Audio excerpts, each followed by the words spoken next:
Good morning dear student. आज हम सीखेंगे, सबसे पहले मैं आप सबको बता रही हूँ कि व्याकरण के टॉपिक जितने हमने सीख लिए वो सब एक बार मैं रिवाइज करवाना चाहती हूँ ताकि आपको समझ में आए कि सच में व्याकरण क्या है। ठीक है, सबसे पहले हमने जो चैप्टर सीख लिया है उसकी एक्सरसाइज बाद में करेंगे। अभी आपकी एग्ज़ाम पूर्ण हो गई है। इवन 3 to 8 के बच्चों के लिए आज ग्रुप में पेपर डाला है जो गवर्नमेंट ने वो पेपर दिए हुए। ठीक है, 3-4 के लिए इंग्लिश और मैथ है। 5th ऑनवर्ड इंग्लिश, मैथ और गुजराती तीनों पेपर के पीडीएफ जो पेपर आपको दिए गए हैं वो गवर्नमेंट के द्वारा दिए गए पेपर है, गवर्नमेंट ने निकाले हुए पेपर है। तो वो पेपर भी आपको लिखना है और उसमें ज़्यादातर आप सोच के लिख सकते हो, ऐसे क्वेश्चन आंसर है। ठीक है, तो ये रही जो अभी तक की बाकी के एग्ज़ाम के जो टेस्ट आपको देने वाले हैं इसके बारे में। FA1 एग्ज़ाम पूरी हो गई है तो उसकी नोटबुक अभी तक जिसने सबमिट नहीं की प्लीज़ स्कूल में आके सबमिट करवा जाना। इसके बाद सबसे पहले मैंने जो एग्ज़ाम में आपको ग्रामर के क्वेश्चन आंसर पूछे थे, एग्जाम्पल अभी बोल रही हूँ। विलोम शब्द यानी अपोजिट वर्ड, पर्यायवाची शब्द यानी एक जैसे वर्ड, और वर्ण को जोड़कर शब्द बनाओ। तो जो वर्ण को जोड़कर यानी जैसे क प्लस प प्लस इजिकल टू क, मात्रा को जोड़कर शब्द बनाओ यानी कि स प्लस बड़ा की मात्रा प्लस र प्लस ज, सूरज। ये हुआ मात्रा को जोड़कर शब्द बनाओ। और मैंने पूछा था वर्ण विच्छेद। वर्ण विच्छेद यानी कि जैसे कि हम उसको जोड़कर जो बनाते हैं, वर्ण विच्छेद में पूरा उसको अलग करना होता है। जैसे कि मैंने पूछा गुलाब, तो ग प्लस उ की मात्रा प्लस ल प्लस आ प्लस ब, तो ब प्लस अ, पूरा उसको अलग करना होता है, वो होता है वर्ण विच्छेद। ठीक है, फिर से बता रही हूँ। किताब तो क्या होगा, क प्लस छोटी ई प्लस ब प्लस आ ब प्लस अ, पूरे स्वर व्यंजन को अलग करना होता है, वो वर्ण विच्छेद कहा जाता है। इसके बाद मैंने 3/4 में ऐसा पूछा था कि गिनती लिखो। तो जो गिनती लिखो ऐसा बोला गया था, तो मैंने सबसे पहले आपको इवन वीडियो में भी बताया था कि मैं इंग्लिश में अंक लिखूं तो उसका आपको हिंदी में अंक लिखना है। हिंदी में अंक यानी 100 तो 100 हिंदी अंक लिखना है, 9 अंक को शब्द में। यहाँ तक मैंने आपको ऐसा बताया था कि अगर मैं आपको ऐसा बोलूँ कि अंक को शब्द में लिखो तो वो आपको शब्द में ही लिखना था, स्पेलिंग लिखनी थी। लेकिन कई बच्चों ने वर्ण विच्छेद में भी अलग किया है और कई बच्चों ने गिनती में शब्द लिखा है। तो मैंने रॉन्ग ही दिया है बेटा, क्योंकि मैंने जो क्वेश्चन पूछा है ऑलरेडी मैंने आपको वीडियो में बता दिया था। ओके, तो अभी आगे की जो भी एग्ज़ाम हो उसमें आप ध्यान रखना। ठीक है, तो इतना मैं समझा रही हूँ कि ग्रामर टॉपिक्स सबसे पहले मैं बता रही हूँ स्वर व्यंजन हमने सीख लिया। इसके बाद आती है स्वर की मात्राएं, और जब 12 कड़ी बनती है तो स्वर की मात्राएं पूरी व्यंजन में आकर क्या बनती है, 12 कड़ी बनती है। जैसे कि क, का, की, कु, कु, क्रू, के, कई, को, कौ, कम, कह। ठीक है, और जब भी हम स्वर बोलते हैं तो आ, ई, उसमें किसी की ज़रूरत नहीं पड़ती। लेकिन जब हम व्यंजन बोलते हैं तो व्यंजन में स्वर की ज़रूरत पड़ती है। जैसे कि क, ख, तो गले में से स्वर निकलता है। ठीक है, इसी प्रकार तो जब भी हम, इसके बाद होती है मात्राओं को छोड़कर शब्द बनाओ, तो सारी मात्राएं लगती हैं। वर्ण विच्छेद, ये सारे टॉपिक्स हमने पहले देख लिए। ठीक है, फिर भी आज अभी बता रही हूँ कि जैसे कि भाषा के मुख्य कितने प्रकार हैं, 3 प्रकार हैं। मौखिक भाषा, लिखित भाषा, सांकेतिक भाषा। लेकिन ज़्यादातर हम मौखिक भाषा और लिखित भाषा का ही उपयोग करते हैं। इसके बाद है वर्ण विच्छेद, स्वर व्यंजन। ओके, इसके बाद स्वर व्यंजन कैसे बनते हैं इसके बाद उसके शब्द बनते हैं 2 वर्ण के शब्द, 3 वर्ण के शब्द, 4 वर्ण के शब्द। तो जैसे बनते हैं वर्णों को छोड़कर शब्द बनाओ, बाद में बनते हैं मात्रा को छोड़कर शब्द बनाओ और वर्ण विच्छेद करो। ठीक है, तो ये सारा हमने सीख लिया है। पहले भी वीडियो मैंने भेज दिया है, समझ में ना आए तो आप फिर से मुझे पूछ सकते हो।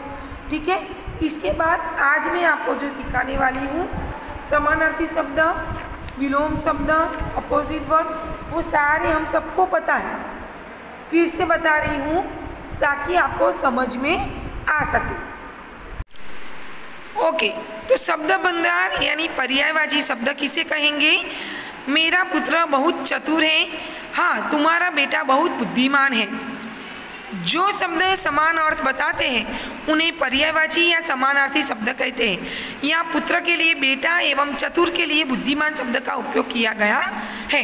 इसके बाद है सारे पर्यायवाची शब्द अंधकार, अंधेरा, तम, तिमिर, अग्नि, आग, अतिथि, मेहमान, आँख, नेत्र, आकाश, अंबर, आदर, सम्मान, ये सारे पर्यायवाची शब्द हैं। तो जैसे आपको धीरे धीरे सारे शब्द आपकी नोटबुक में लिखने हैं। ये सारे शब्द कौन से हैं? पर्यायवाची शब्द हैं। इसके बाद है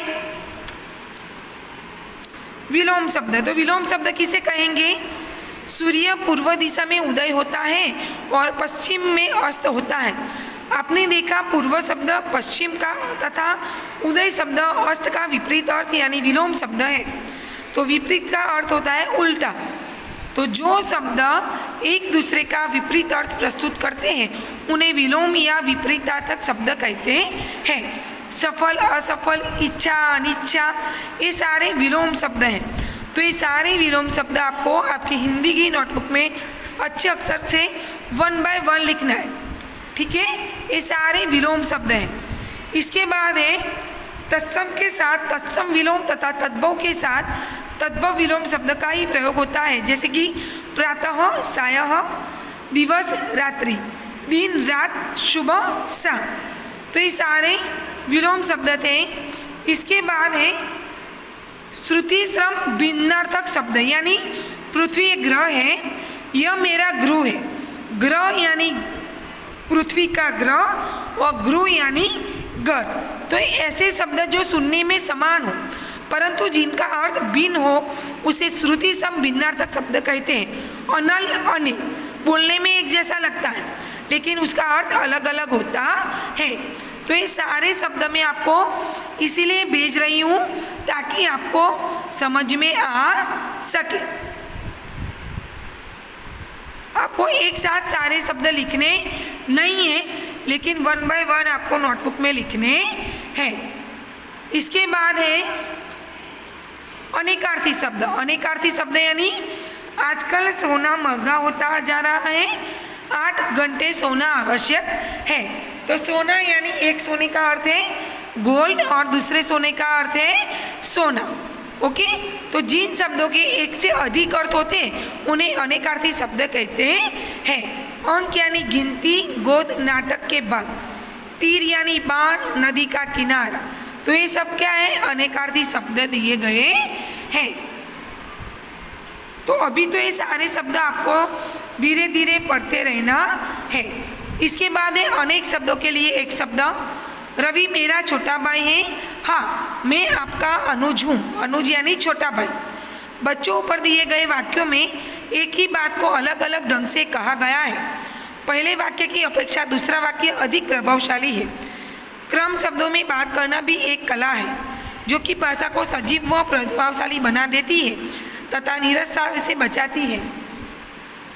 भाषा को सुंदर व सजीव बनाने के लिए हम अनेक शब्दों के स्थान पर एक शब्द का प्रयोग करते हैं। तो यहाँ पे बताया गया है दैनिक जीवन में भी हम कई स्थानों पर अनेक शब्दों के लिए एक शब्द का प्रयोग करते हैं। जैसे हरीलाल मजदूरी करता है, मजदूर। सैनिक रक्षा करने वाले हैं, रक्षक।